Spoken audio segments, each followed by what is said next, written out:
Hi everyone. Last week, Micheál Martin, Ireland's Taoiseach, was in the United States of America where he handed over the ceremonial bowl of shamrock to Donald Trump, the US President. Following his week long visit to the United States, a couple of big events took place, most notably the meeting at the Oval Office that I just mentioned with Donald Trump.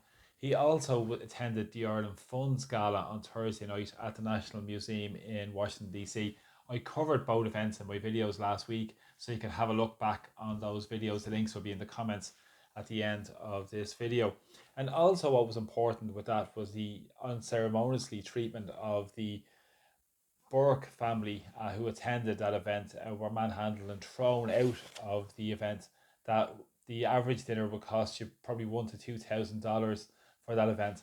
That event was attended by many top executives of Irish American multinational corporations and also was attended by Enda Kenny, who famously said that Ireland was the best little country to do business in. Remember that? The ex Fine Gael Taoiseach who joined coalition with Labour, who famously said as well, Eamon Gilmore, their leader, said it was either Labour's way or Frankfurt's way, and we know how that ended up as they implemented horrific austerity on the people of Ireland.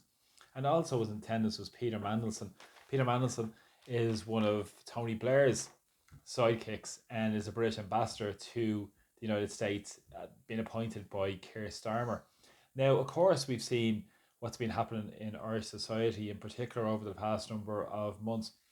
Back in February, in advance of this, Simon Harris set up what was known as the Strategic Economic Advisory Panel. Now, what's interesting with this panel is that the names of the people on it haven't been made public.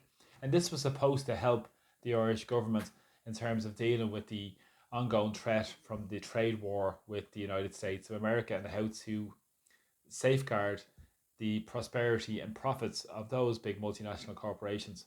Now, let's dig a little bit deeper below this because it's very fascinating in terms of what was discussed at this meeting and the upshot of what was discussed, which wasn't on the official calendar by Micheál Martin.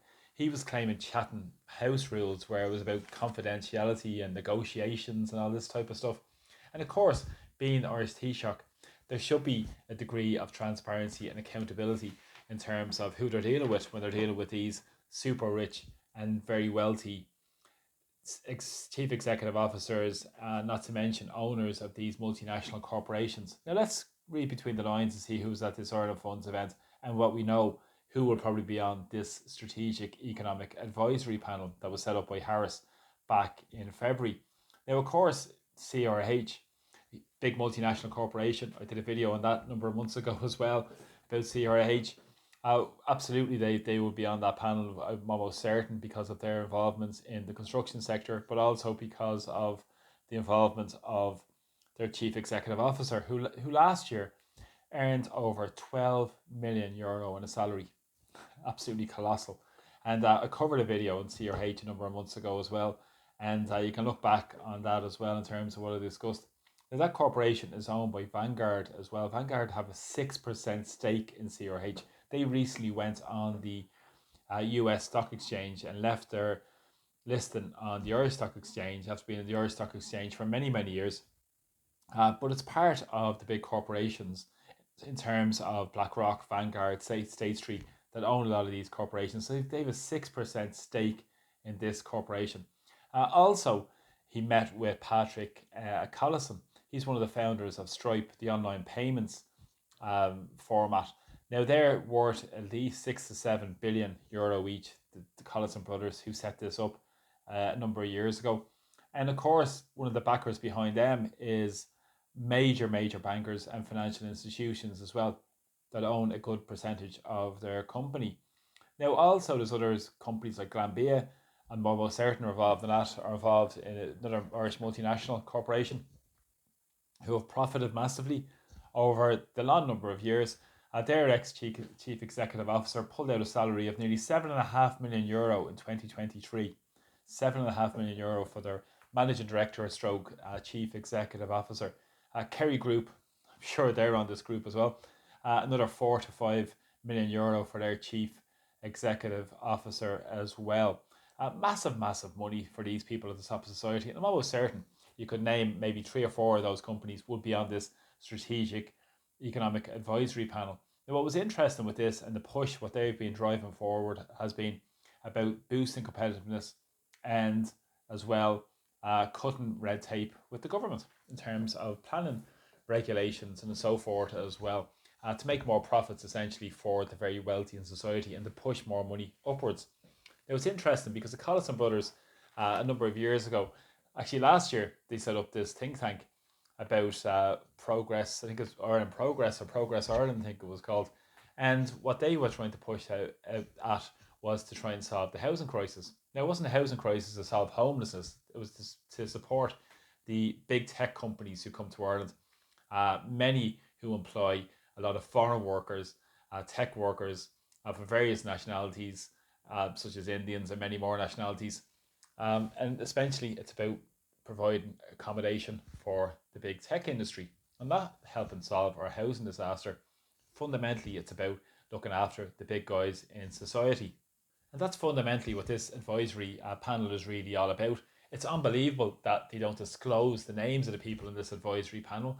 They won't come to light who they are. And really, the fact that they have an open door with the government really displays who the government represents. They're only interested in the big business, the billionaires, the corporations at the expense of ordinary people. And in particular, the Irish government have doubled down on the foreign direct investment, have doubled down on the multinationals and to push the global agenda without actually stopping and pausing and thinking, well, what's in the best interests of the people here in Ireland? They're pushing on regardless on this lunatic road rather than serving the people of Ireland in terms of looking at a different approach where perhaps we could look after resources of the country to serve the interests of the people of the country and build industries which represent the people of the industry of the countries rather than the multinational companies who just profit and essentially are making huge windfalls. Again, having this open door policy with the Irish government. And of course, Micheál Martin and Harris have progressed this narrative about we're a strong, global, open economy and they want that to continue. So they've doubled down on this rather than serving the interests of people and looking after the industries domestically to supply and support jobs in our communities. When we consider the amount of people that are leaving the country, it just shows you who they really represent. And when these people, essentially multi-billionaires, have an open door to the government, it really fundamentally tells you who the government represents and who the political establishment in Ireland represent. They can pull away the rug and just say, that's who's calling the shots. And why should these people have a complete open door to drive the policy of the state? And of course, they're fundamentally fully supported by Harris and by Martin and the Lowry-led independents. So there's no alternative in Ireland to this. And the agenda is to cut down on any kinds of regulation for the free flow of capital into the country and what follows capital, essentially more immigration, cheaper labour as well, that benefits the profits of the very wealthy in society, such as those multinational corporations and the Irish government, as I said, who represents them. But what's fascinating with this is the fact that these people haven't come to light. There's no public disclosure of who these people are. And Micheál Martin is making public remarks to say he's kindly appreciative of these people to help him. So please name them and please name what corporations are talking to Micheál Martin, to Simon Harris and driving the policy of the Irish state. So there's no transparency, no accountability, and this is how they work. And of course, Simon Harris has recently said there will be turbulence ahead. Of course, that means a code for competitiveness, which means that we have to cut our cloth to suit the measure. At the same time, what's the agenda? It's cut down more public services, more drive of more corporate capital into Ireland, international capital that will look at extracting as much profits as possible. And as well as that, we've seen the drive in the European Union towards the Rearming Europe plan, where they've torn up the European Union rule book to represent the interests of the military-industrial complex, and they're going to cut back, as I said, on public and social services. And people who are struggling will be actually more struggling, and more people will be forced into poverty, deprivation, homelessness, and all the horrors that come with the lack of spending on public services. But of course, this is always the agenda, and fundamentally, this is what this strategic economic panel is all about. So I'll cover the names and come clean on who these people are who are actually talking to the government. I've named a few that I think could be involved in it, but I'm sure it should come to light who they are. But of course, no journalist worth their salt will ask those questions. But this is the way Ireland operates.